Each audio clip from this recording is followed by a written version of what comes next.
It began as a holy mission, a quest to reclaim Jerusalem, but what followed was a tale of betrayal, greed, and unimaginable destruction.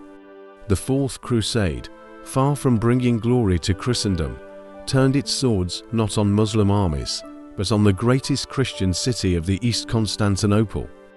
How did it come to this? How did a crusade born from religious fervor end with the plundering of the heart of the Byzantine Empire?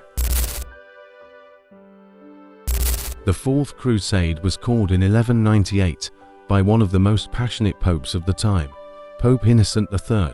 His dream was to reverse the setbacks of previous crusades and reclaim Jerusalem, which had been lost to the legendary Muslim leader Saladin in 1187.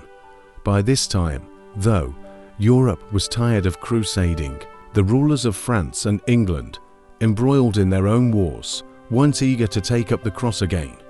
So, unlike the First or Third Crusades, which had kings and emperors leading the charge, the Fourth Crusade was largely organized by a group of ambitious French and Italian noblemen. The Pope's goal was clear: gather a massive army, head to Egypt, considered the gateway to Jerusalem, and then march to the Holy City. But there was a problem: money. The Crusaders simply didn't have enough. Crusades were expensive ventures, troops, horses, ships, supplies, and the Crusaders needed someone with enough wealth and naval power to support them. Enter Venice. The Venetians were one of the wealthiest trading powers in the Mediterranean. Under the leadership of their cunning Doge, Enrico Dandolo, they agreed to provide ships for the crusading army, but for a steep price. The Crusaders found themselves in debt to Venice, a deal that would send them down a path no one could have imagined. The Warlords and Leaders. Let's take a closer look at the key figures driving this narrative. On one side, you have Count Baldwin of Flanders, Boniface of Montfort, and a collection of French knights hungry for glory. They believed in the cause, but they were also motivated by the promise of wealth and lands. Then, there was Enrico Dandolo, the blind, 90-year-old Doge of Venice, who, despite his advanced age, was as sharp as ever. Dandolo wasn't in it for faith or the cross, he was in it for power, trade, and the expansion of Venetian influence. And on the other side of the story was Alexios Angelos, a young Byzantine prince who, after being exiled by his uncle, Alexios III, saw the Crusaders as the perfect means to reclaim the throne of Constantinople. His promises of vast riches and military support to the Crusaders lured them away from Jerusalem and into the tangled politics of the Byzantine Empire.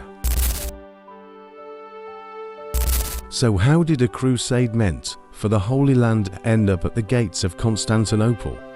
The key is the deal struck between the Crusaders and Venice. Strapped for cash and unable to pay the Venetians, the Crusaders were offered a new task: help Venice capture Zara, a Christian city under Hungarian control, in return for postponing their debt. This was already a bad start, sacking a Christian city while under the banner of the cross. But things were about to get even more complicated. After Zara fell, the Crusaders were still broke and facing excommunication by the Pope for attacking fellow Christians.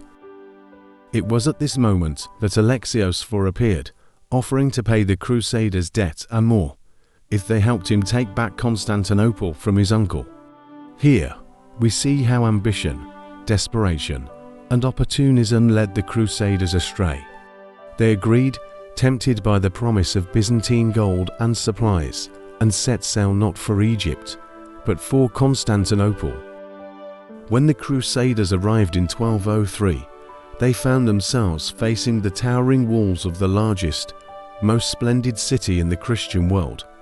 Constantinople was the heart of the Byzantine Empire, rich, powerful, and impregnable, or so it seemed. The first attack on Constantinople in 1203 was a spectacle of medieval warfare at its finest. The Crusaders, despite their financial troubles, were a disciplined and determined force. But what gave them the edge was Venice's naval superiority. Venetian ships acted as floating siege towers, allowing soldiers to storm the sea walls of Constantinople. Imagine this: massive wooden platforms, bristling with armed knights, slamming into the city's defenses, while a rain of arrows and Greek fire rained down from the Byzantine defenders above. Incredibly, after intense fighting, the Crusaders breached the walls, forcing Alexios III to flee. Alexios IV was installed as emperor, but this was far from a happy ending. The Byzantine people saw him as a puppet ruler, and when he couldn't deliver the gold and troops he had promised the Crusaders, tensions erupted. By 1204, the situation was dire. The Crusaders were running out of supplies. They had been promised wealth that never materialized, and they were stuck in a city that didn't want them. What happened next was a complete breakdown in diplomacy. Unable to resolve their differences, the Crusaders decided to take the wealth of Constantinople by force. On April 12, 1204, the Crusaders launched their final assault on Constantinople. The defenses crumbled, and the city fell. But this was no ordinary siege. What followed was one of the most brutal sacks in medieval history. For 3 days, Constantinople, the jewel of the Byzantine Empire, was subjected to unimaginable violence. Churches were desecrated, holy relics stolen, and thousands of Byzantine civilians were slaughtered in the streets.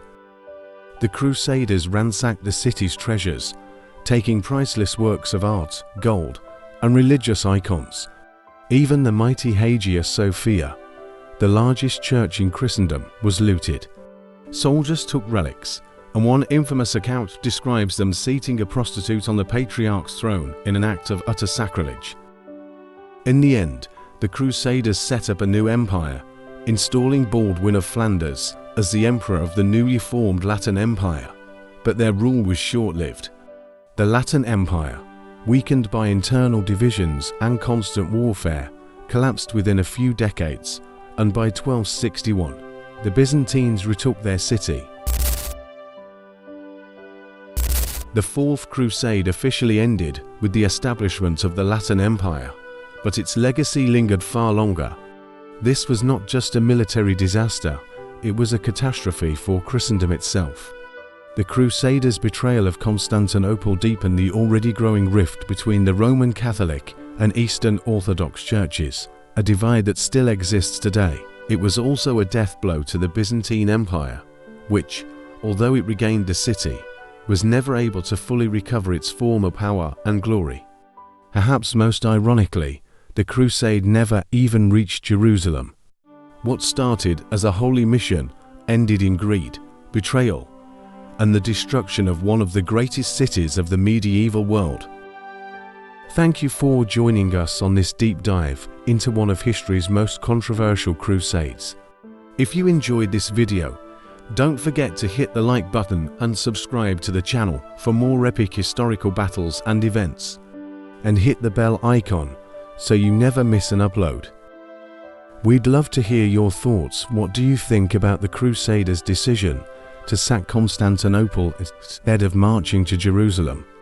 Was it an inevitable outcome, or could it have been avoided?